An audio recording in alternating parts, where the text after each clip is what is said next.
If someone had said to you in December that by April, millions of people all over the world would be infected with a mysterious new virus that has no vaccine, you'd think they were talking about a Hollywood script. It's happened so fast, it almost doesn't seem real. Breaking developments in the coronavirus pandemic. The death toll rising in the U.S., more than 60 dead. Doctors on the front lines in Italy with an ominous warning tonight, calling this the apocalypse and telling the world to get ready. Well, most of us have never lived through anything like this. No one is immune to the COVID-19 virus. It threatens all of us. Now imagine a world where mass outbreaks of deadly diseases are commonplace. Well, it sounds scary, but that might not be too far off. The World Health Organization has warned in a BBC interview that we're entering a new phase where such a reality is, quote, a new normal. As the coronavirus pandemic brings life across the country to a grinding halt, Americans are facing a new normal. It is a new normal that we all have to get used to. I know a big question, Tom, from a lot of New Yorkers. When might we ever get back to normal? The governor talked today about working toward a new normal.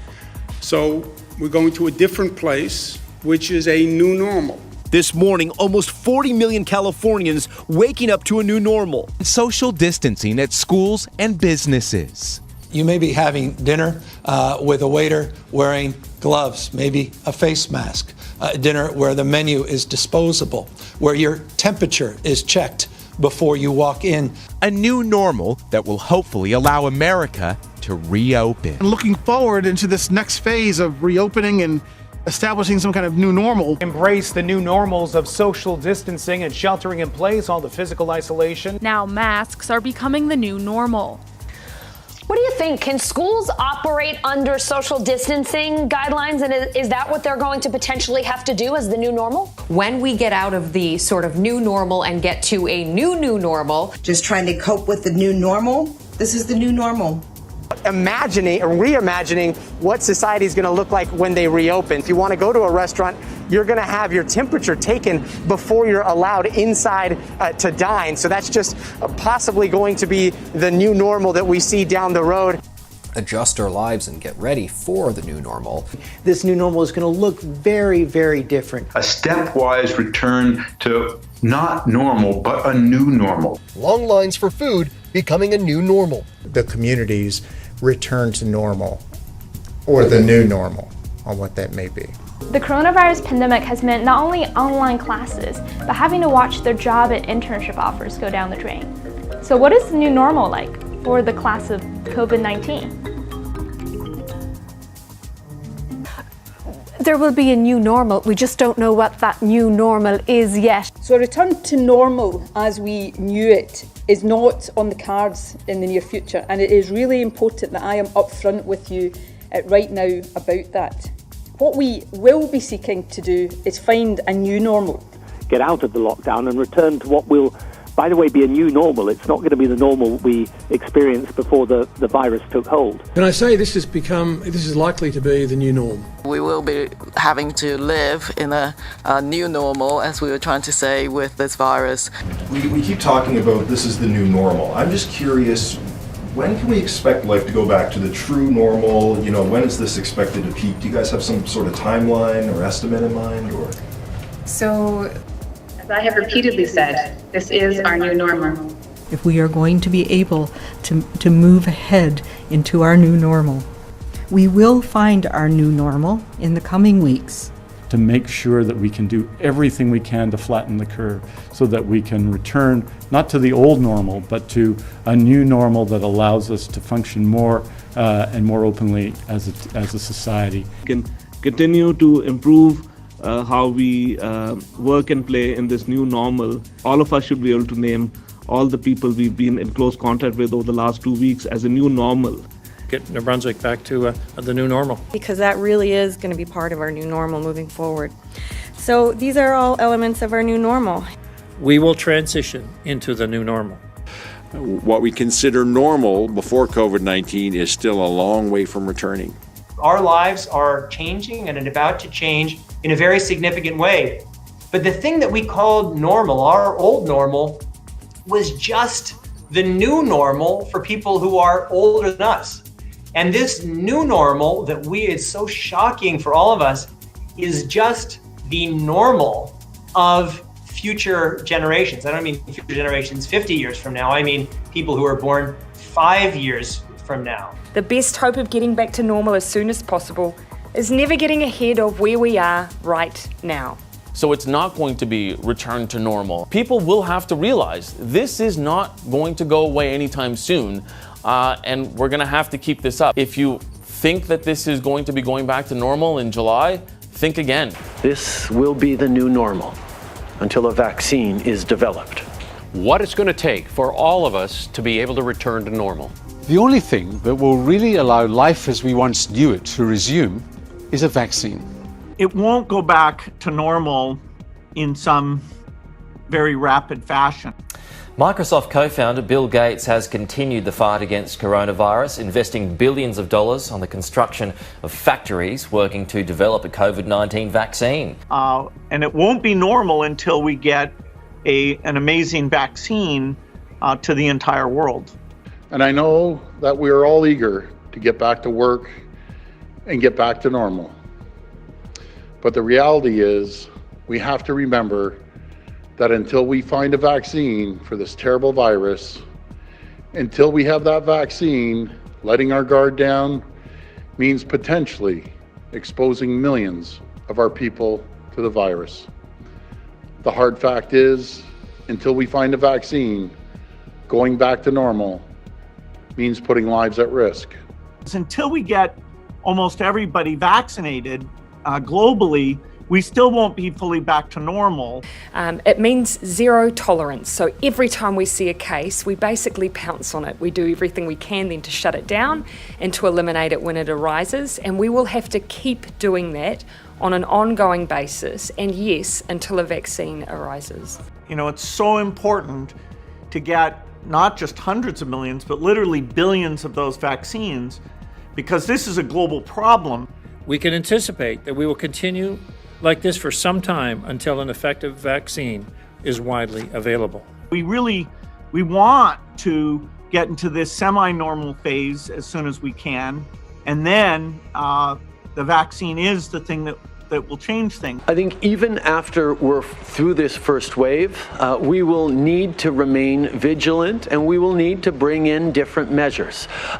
Normality, as it was before, will not come back full on until we get a vaccine for this. And as you say, that could be a very long way off. Obviously, we continue to work on the vaccines, but the vaccines have to be down the road by probably 14, 15, 16 months. We're doing great on the vaccines. I think Johnson & Johnson is leading, seems to be leading in terms of the studies. Also March 2017 in the White House.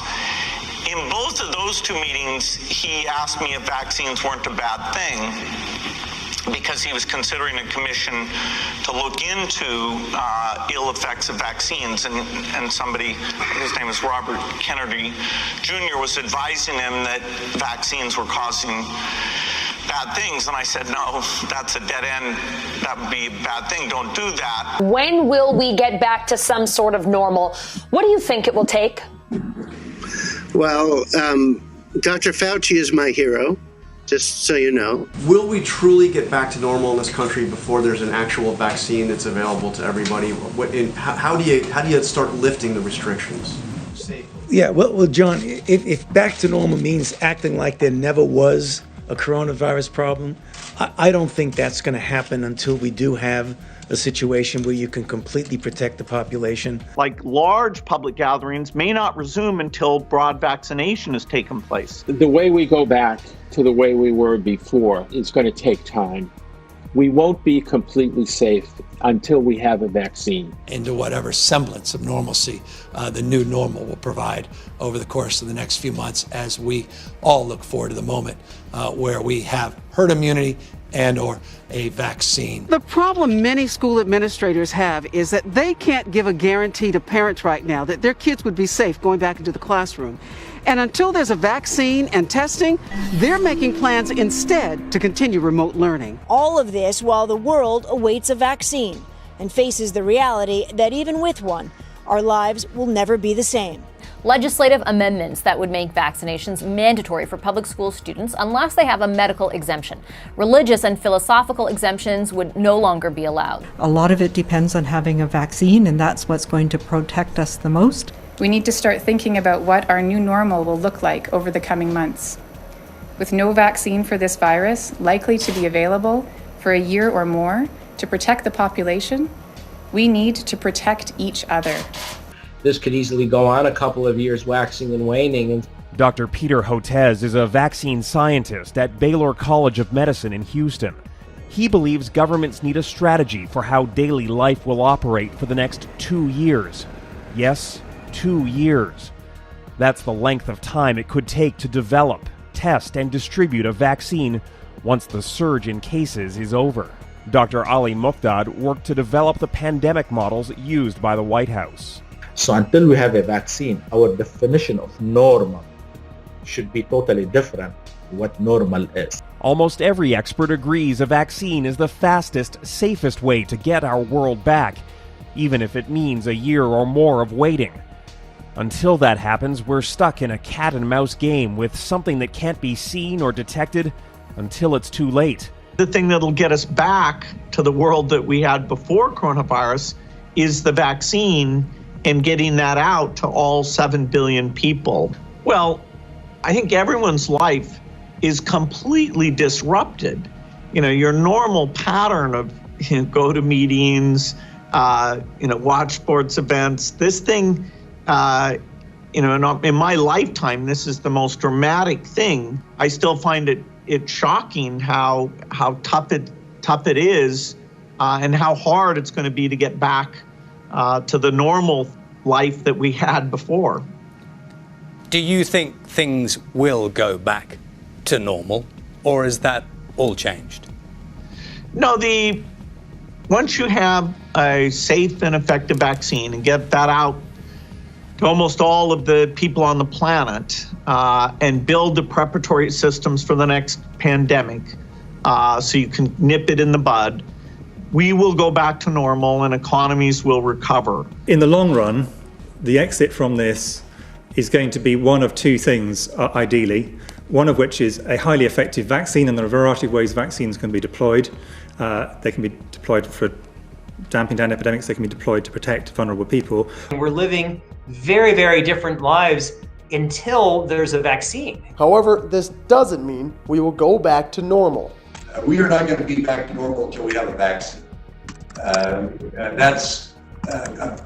just got to be straight with the people of Idaho. Because the virus in one form or another will be with us for a long time until there's a vaccine, at least. The coronavirus. What we want to do is be able to prevent the disease, and the way to do that is through a vaccination. Now, until we have a COVID-19 vaccine, workplaces are going to look much different.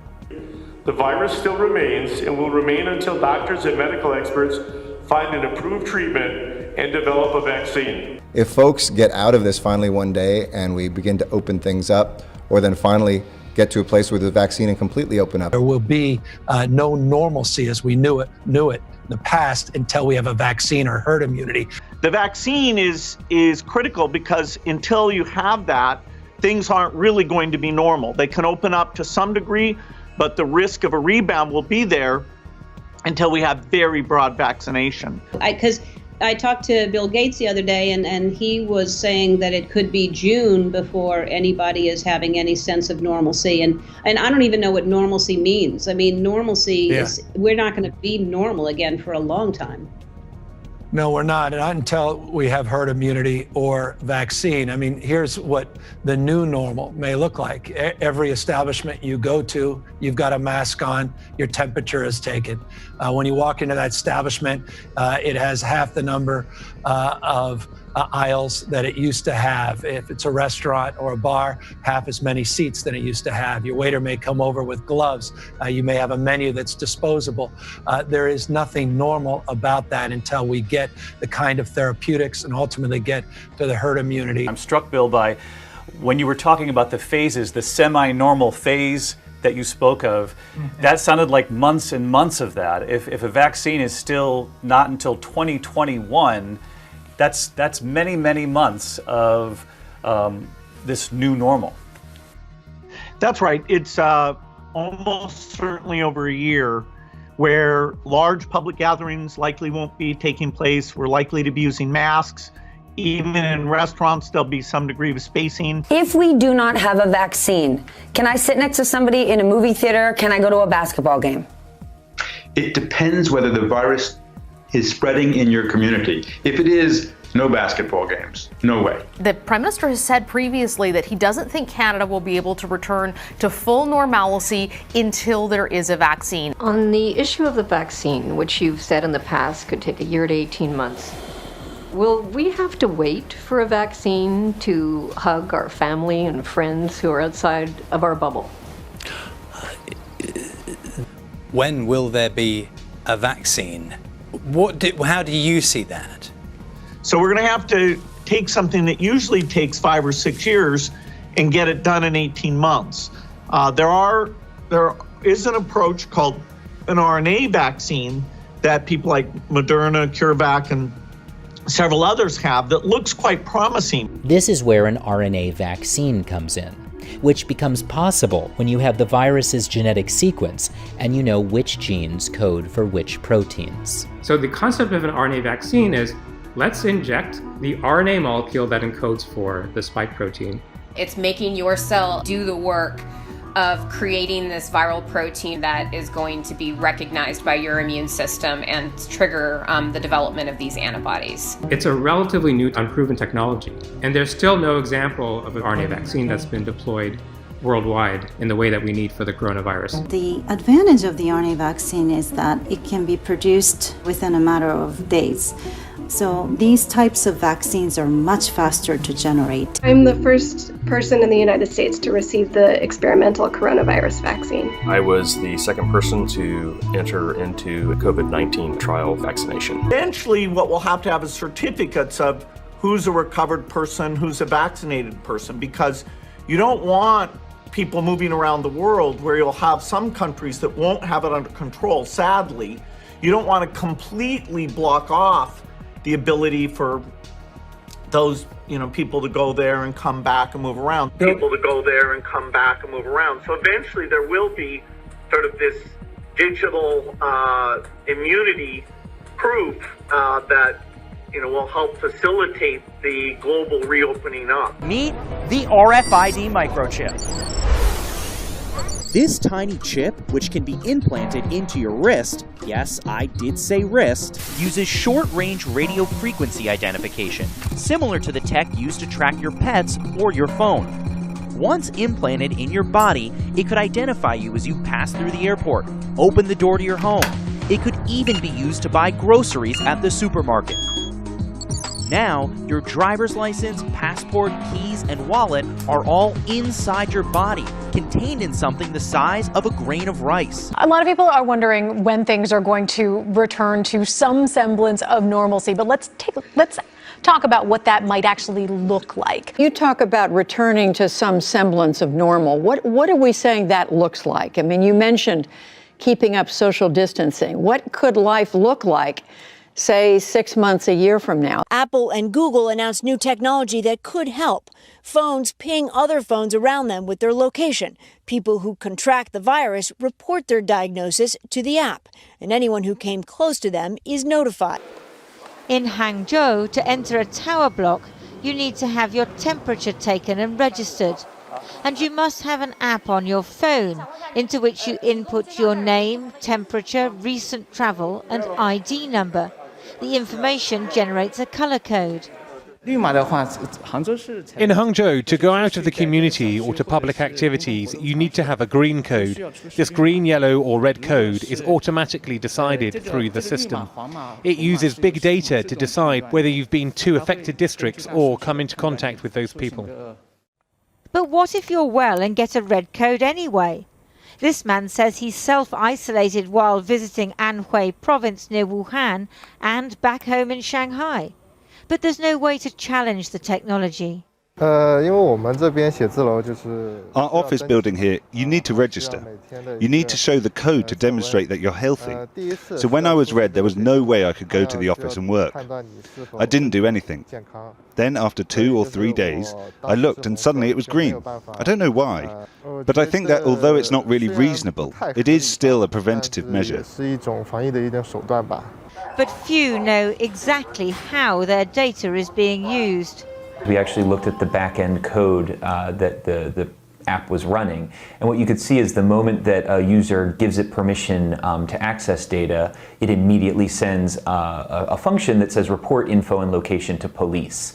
And then we looked into it, and the police were a key developer of the product as well. And so from that you can tell that the data is basically being sent back to the police the moment somebody actually uses the app. The Australian Department of Defence has selected Dragonfly to integrate and commercialize its breakthrough detection technology. This technology can, from a distance, determine fever, which is much different than determining just temperature, cough detection, respiratory rate, heart rate, and blood pressure. So what this detection technology can do is help establish a global early warning system for infectious and respiratory diseases. A team of researchers say the U.S. could have to endure social distancing for 2 more years unless a coronavirus vaccine becomes available. The Harvard School of Public Health published the projections in the journal Science this week. The group says they used data about COVID-19 and other similar viruses to create possible scenarios. The researchers are predicting wintertime outbreaks of the virus will probably occur after this current pandemic wave. As a society, beyond just this immediate situation, we should start looking forward to understand how this experience is going to change us, or how it should change us, because this is going to be transformative. It is going to be transformative on a personal basis, on a social basis, on a systems basis. We're never going to be the same again. We're not going to forget what happened here. The fear that we have, the anxiety that we have, that's not just going to go away. When do we get back to normal? I don't think we get back to normal. I think we get back, or we get to a new normal.